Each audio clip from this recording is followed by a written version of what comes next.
A lot of buyers are told they have to sign an agreement before they tour a home, but that's not entirely true. Let's talk about when agent agreements are required and 3 exceptions that let you tour homes without signing on the dotted line. Most buyers have no idea these options exist, and agents aren't telling them. Welcome back to Tracy Talks Real, where we talk about all the ways home buyers take charge of their home buying process. If we haven't met, my name is Tracy 𝗵𝗲𝗏𝗃𝗀𝗃. I am the creator of Real Talk Learning, an online learning platform where home buyers can learn about the new rules in residential real estate, as well as strategies for hiring and managing their buyer agents. Buyer broker agreements, sometimes called buyer agency agreements, or buyer representation agreement, or buyer contracts, or touring agreements, are an agreement between you and your real estate professional outlining the services your real estate professional will provide you as a home buyer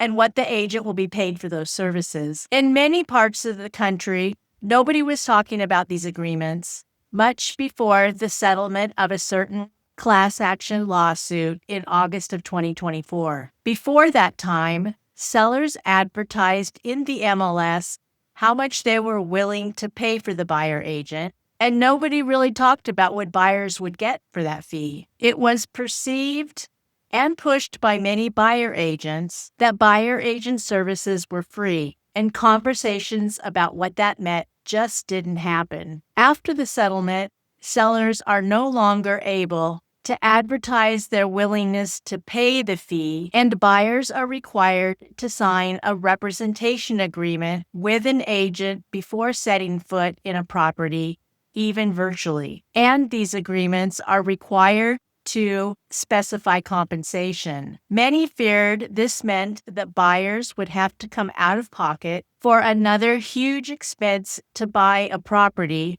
or go without representation. This has not turned out to be the case for the most part. I talk more about this lawsuit and the reasons sellers are still willing to pay for buyer agents in my course, Buyer Agent Game Plan, available in the Learning Center. Some states have required these agreements for years, although the timing may have been more relaxed. Other states had them available, but without getting much traction. Consequently, buyer culture tended toward agent hopping, giving rise to a saying among agents that buyers are liars. These days, the agreements are generally required upfront, which I think is a big improvement for consumers. But I also recognize that the rules putting a contractual commitment on buyers so early in the process makes buyers understandably wary. I totally get this. And this is why this conversation about these agreements is so important. This video is part of a series I'm producing on these agreements, and I'll be explaining the agreements and how to make them work for the benefit of home buyers. So what about exceptions to signing the agreement in the first place? Is there a way to put off the commitment until much later in the process? Yes and no. Let's look first at the exceptions, and then I'll talk to you about how to manage those exceptions for your own situation. The first exception is for properties not on the MLS. The lawsuit that brought about these new rules was against the National Association of Realtors and related MLSs. That means the settlement only impacts the same parties, but nearly all of the properties that you as a home buyer will want to tour will be on the MLS. How do I know that? Because without an agent, I know that you are getting access to listings via Zillow, via Redfin, or via an agent's website. Those listings are nearly without exception from the MLS for technology reasons. Ask me how I know this offline, but my knowledge comes from co-founding one of the first companies to bring MLS listings to the web 25 years ago. NAR members with off-MLS listings are required to abide by the rules. Most agents belong to the NAR at this point in time.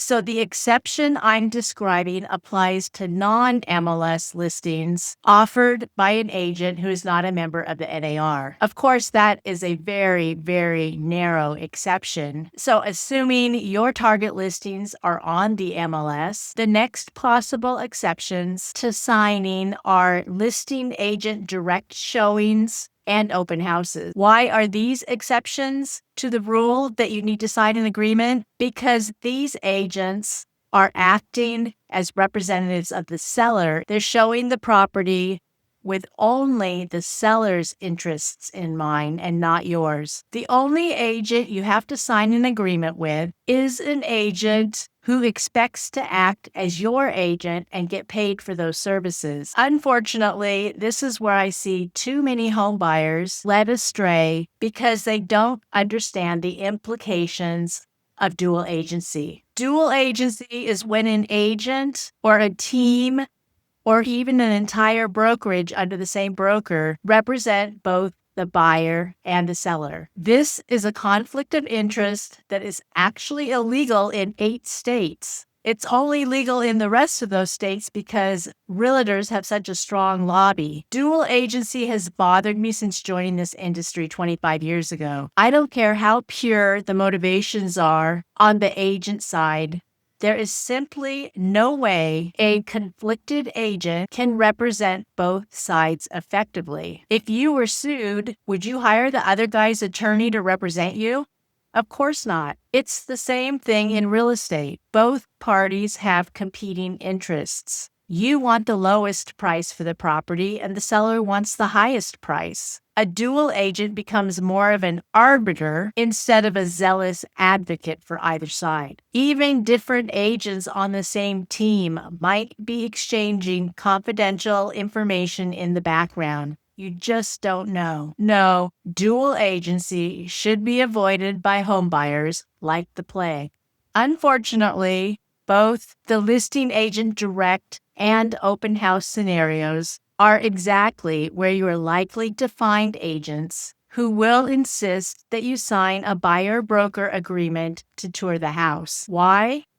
I can't tell you if they don't understand the rules or if it's because they hope you don't, but you simply do not have to sign any kind of representation agreement to tour a house with a representative of the seller. Now, they might ask you to sign a disclosure form that explicitly says they don't represent you. I understand how this could be a little bit confusing, but do not sign anything that says they do represent you that day or any day in the future, unless you're willing to settle for a substandard deal on the property. To recap the exceptions, no representation agreement is needed to tour off-MLS properties listed by non-NAR members, or for touring properties with a listing agent or a representative of the listing agent, including an open house host. Once you exhibit any resistance to signing a representation agreement by one of these listing agent representatives, you may experience resistance getting access to the property. I wish it were true, but agents are extremely driven by the easy money of dual agency, and they will think of all manner of things to tell you about why it will be so much more convenient or good for you to sign with them to see the property and perhaps buy it. Push back. You deserve better than dual agency. So assuming that you will reject dual agency, and assuming you want to tour MLS listings, you will need a buyer-broker agreement of some variety to tour properties. But I have great news for you. Buyer-broker agreements are 100% negotiable, and the better you understand them, the more powerful your negotiating position will be. You have the power to make the agreement as lightweight or as comprehensive as you want, not what the agent wants. Not what any agent wants. It's what you want. So are you ready to learn the ins and outs of these agreements? Let's start with understanding the basics, which I describe in the video on your screen.